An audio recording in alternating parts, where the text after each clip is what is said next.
அனைவருக்கும் வணக்கம். ஞானபிதா பாரம்பரிய மூலிகை மருத்துவத்தின் சார்பாக இப்போ அன்றைக்கி நம்ம பார்க்க இருக்கிறது பஞ்சகல்பம். பஞ்சகல்பம் பொடி இந்த இருக்குது பார்த்துக்கோங்க. இது எல்லாருமே ஒவ்வொரு முறையிலையும் போடுதாங்க. ஆனால் சித்தர்கள் முறை போடாமே சம அளவு வித்தியாசமாக ஒரு சிலர் பதிவு போட்டாலுமே அவங்க எந்த அடிப்படையில் போடுறாங்கன்னு தெரியல. ஆனால் சித்தர்கள் சொன்னது புறமே பஞ்சகல்பம் சம அளவு தான்.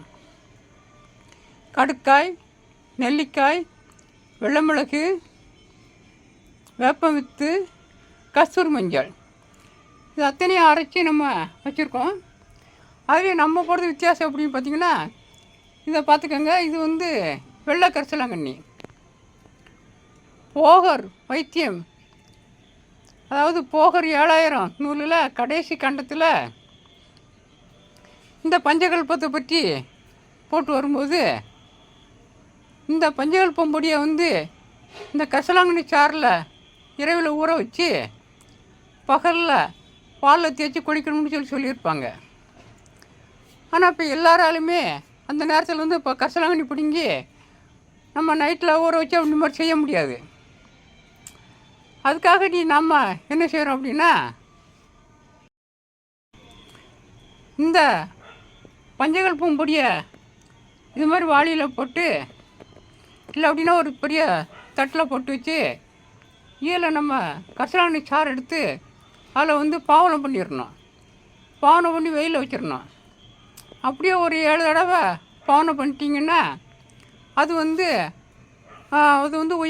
உயர்ந்த கற்பமாக மாறிடும். ஏன்னா நம்ம இது எப்போதுமே டெய்லி நைட்டு ஊற வச்சு செய்ய முடியாது. அதனால் நாங்கள் இதில் ஊற வச்சு நாங்கள் உங்களுக்கு பாவனை பண்ணி கொடுத்துருதோம். இதை நம்ம காலையில், அதாவது சிறு குழந்தைகளுக்கு சின்ன பிள்ளையிலேருந்தே 15 நாளைக்கு ஒருக்கா பஞ்சகல்பம் தேய்ச்சி குளிக்கணும் அப்படின்னு விதிமுறை. அது மாதிரி பெரியாலும் எந்த காயகல்பம் மருந்து எடுத்தாலுமே இந்த பஞ்சகல்பம் பொடியை 15 நாளைக்கு ஒருக்கா நம்ம தேய்ச்சி குளிச்சுட்டு வரணும்.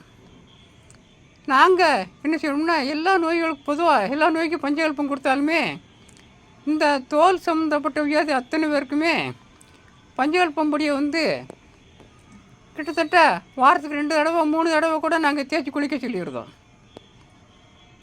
அதுக்கப்புறம் உழுக்க மருந்து சாப்பிட்டு நம்ம சீக்கிரம் குணமாகுது.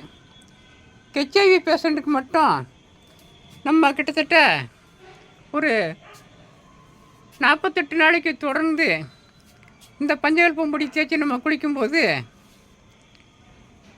அவங்களுக்கு 48 நாளில் பார்த்திங்கன்னா உழுக்க மருந்து கொடுத்து இந்த பஞ்சகல்பம் பொடியை தேய்ச்சி குளிக்கும்போது அவங்களுக்கு ஒரு பாதி ரிசல்ட் எடுத்து 48 நாள் கழிச்சு எடுத்தோம்னா ரிசல்ட் பாதி அவங்களுக்கு குறைஞ்சிருக்கும். அப்பேற்பட்ட மருத்துவம் வந்தது இந்த பஞ்சகல்பம். முகத்தில் ஒரு கருப்பாக இருக்குது அப்படின்னா அந்த பஞ்சகல்பம் பொடியை லேசாக ஒரு எலுமிச்சம்பழத்தை தொட்டு அந்த முகத்தில் தேய்ச்சிட்டு குளிக்கிறதுக்கு 1/2 மணி நேரத்துக்கு முன்னால் வச்சோம்னா அந்த கருப்பு புறமே மாறிடும். இப்படி பஞ்சகல்பம் பல வழியில் நமக்கு நம்ம மருத்துவத்துக்கு நம்ம பயன்படுத்துவோம். அது மட்டும் இல்லாமல் 15 நாளைக்கு ஒருக்க அவங்க தேய்ச்சி குளிச்சுட்டு வரும்போது அவங்களுக்கு மனநிலை நல்லாயிருக்கு, தலையில் சூடு சம்மந்தப்பட்டது பிரச்சனை இல்லை, கண் பார்வை நல்லா தெரியுது. நிறைய பேர் சொன்ன அனுபவத்தில் சொன்னது அப்படின்னா இந்த பஞ்சகல்பம் தேய்ச்சி குளிச்சவங்களுக்கு ஒரு சில கோளாறுகள் பிரச்சனைகள் இருந்தால் கூட அவங்களுக்கு பிரச்சனைலாம் தீர்ந்துருது. அப்படிப்பட்ட பஞ்சகல்பத்துக்கு நம்ம இந்த வெள்ளைக்கரிசலாங்கண்ணி பிடிட்டு வந்திருக்கோம். இந்த சாறை எடுத்து நம்ம அதுக்கு பாவனை பண்ணி வைக்க போகிறோம். வெள்ளைக்கரிசலாங்கண்ணி நிறைய மருத்துவத்துக்கு நம்ம கொண்டு கொடுத்துக்கிட்டு இருக்கோம். அதுலேயும் கேர் ஆயிலுக்கெல்லாம் முக்கியமான இது. அதுலேயும் நம்ம பஞ்சகல்பத்துக்கு நம்ம யாருமே இந்த மாதிரி செஞ்சுருக்க மாட்டாங்க. நம்முடைய மீட்டிங் கிளாஸில், அதாவது நம்ம இலவச வகுப்பில் சொல்லி கொடுத்து ஒரு சிலர் அதை ஃபாலோ பண்ணுறாங்களான்னு தெரியல. ஏன்னா நாங்கள் இந்த பஞ்சகல்பத்துக்கு இந்த கரிசலாங்கண்ணி சாரை விட்டு தான் நாங்கள் இப்போ செஞ்சு பாவனை பண்ணி தான் நாங்கள் கொடுக்கோம். இது போன்ற மருத்துவ உதவி நிறையா நம்ம பார்க்கணும்னா நம்முடைய ஞானபிதா பாரம்பரிய மூலிகை மருத்துவம்னு சொல்லி பார்த்துட்டே வாங்க. நன்றி, வணக்கம்.